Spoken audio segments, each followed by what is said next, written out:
आज की doctor series में पीआरपी से रिलेटेड हमारे पास बहुत सारी क्वेरीज आई थी कि पीआरपी क्या है, कब कराना चाहिए और इसके क्या साइड इफ़ेक्ट हो सकते हैं, क्या इसकी कॉस्ट होती है।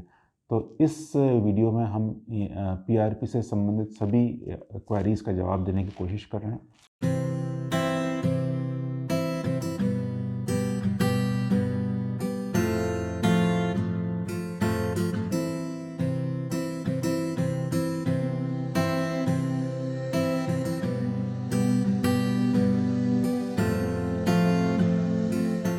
हमारा पहला सवाल है कि पीआरपी क्या होता है। तो पीआरपी का फुल फॉर्म होता है प्लेटलेट रिच प्लाज्मा थेरेपी। ये पीआरपी जो प्लेटलेट रिच प्लाज्मा थेरेपी का फ़ायदा ये होता है कि हम कॉन्सेंट्रेट प्लेटलेट एग्रीगेट्स आपकी स्कैल्प में या जहाँ आपके हेयर फॉल हो रहा है वहाँ पर इंजेक्ट करते हैं, जिसमें कि हेयर ग्रोथ फैक्टर्स होते हैं जो हेयर की ग्रोथ बढ़ाते हैं। ऐसे कुछ फैक्टर्स होते हैं, इसलिए पीआरपी एक कारगर इलाज है हेयर फॉल में। दूसरा सवाल है कि पीआरपी कब कराना चाहिए या पीआरपी किस कंडीशन में कराना चाहिए। अगर आपके हेयर फॉल बहुत ज़्यादा है, आपके प्रोग्रेसिव हेयर फॉल है, आपके एंड्रोजेनेटिक एलोपीजिया है जिसे कहते हैं कि जेनेटिक या हार्मोन रिलेटेड, या आपके बालों की थिनिंग हो रही है, इन कंडीशंस में आपको पीआरपी ट्रीटमेंट कराना चाहिए।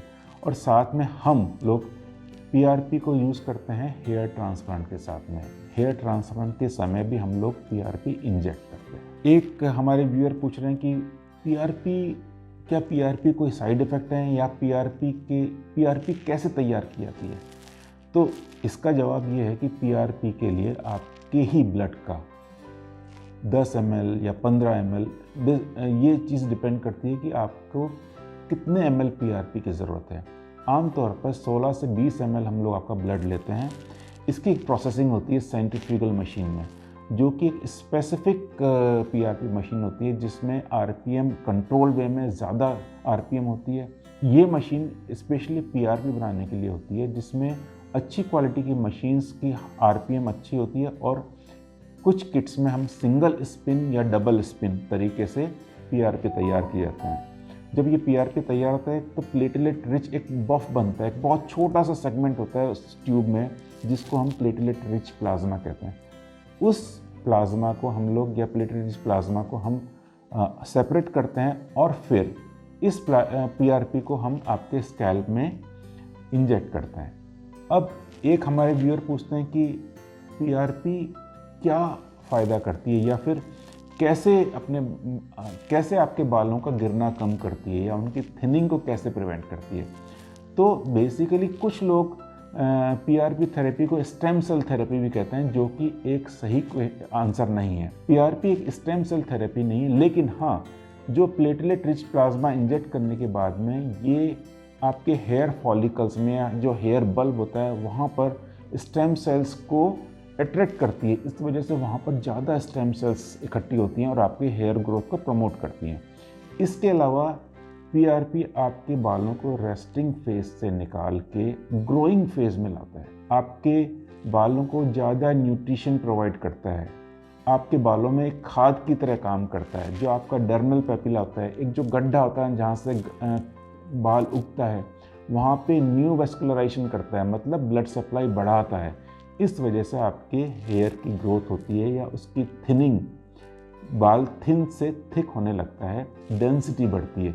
लेकिन पीआरपी ऐसी जगह इफेक्टिव नहीं है जहाँ पर हेयर रूट्स बिल्कुल भी नहीं है, जहाँ पर गंजापन आ चुका है। तो ये समझने की ज़रूरत है कि पीआरपी आपके हेयर फॉल या हेयर थिनिंग का एक टेम्प्रेरी सॉल्यूशन है, ये परमानेंट सॉल्यूशन नहीं है, क्योंकि हेयर फॉल एक ऑनगोइंग प्रोसेस है जिसको किसी भी तरीके से रोका नहीं जा सकता, केवल कम किया जा सकता है।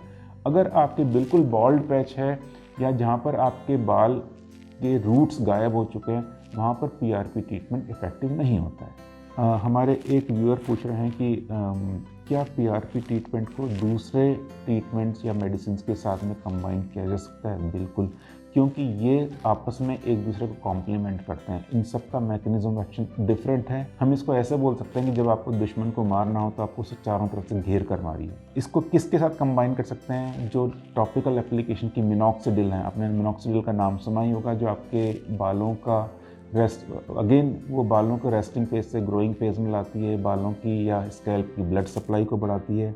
साथ में फिनास्टेराइड यूज़ कर सकते हैं इसके। फिनास्टेराइड आपके जो एक्टिव टेस्टोस्टेरोन उसको कम बनाता है, ताकि आपके बालों का थिनिंग कम हो, बालों का हेयर फॉल कम हो। इसके साथ में कुछ लो लेज़र लाइट थेरेपी होती हैं, जिसमें आपके बालों को लेज़र थेरेपी दी जाती है, जो कि आपके बालों में फोटो रिसेप्टर को स्टिमुलेट करती हैं और हेयर ग्रोथ बढ़ाती हैं। साथ में आप कुछ ओरल मेडिकेशंस होते हैं, जो कि that is in form of high protein diet, या कुछ विटामिन्स होते हैं, या ट्रेस एलिमेंट्स होते हैं, माइक्रो न्यूट्रिएंट्स होते हैं, ये भी हम साथ में ले सकते हैं। हमारे एक व्यूअर पूछ रहे हैं कि क्या PRP के कोई साइड इफ़ेक्ट होते हैं?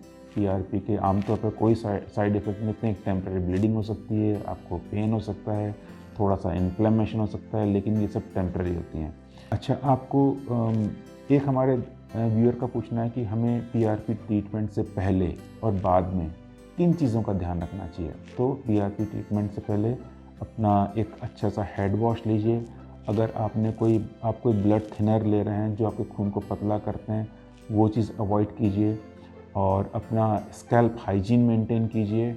अगर आप स्मोकिंग या टोबैको लेते हैं तो आप किसी भी फॉर्म में टोबैको और स्मोकिंग को अवॉइड कीजिए। PRP ट्रीटमेंट के बाद में आपको किन चीज़ों का ध्यान रखना है? आप सेम डे अपना हेड वॉश ना करें। आपको हेड वॉश करना है, अगले दिन आप मॉर्निंग में कर सकते हैं, और कम से कम 1 हफ्ते तक कोई भी हेयर कलर यूज़ नहीं करना है।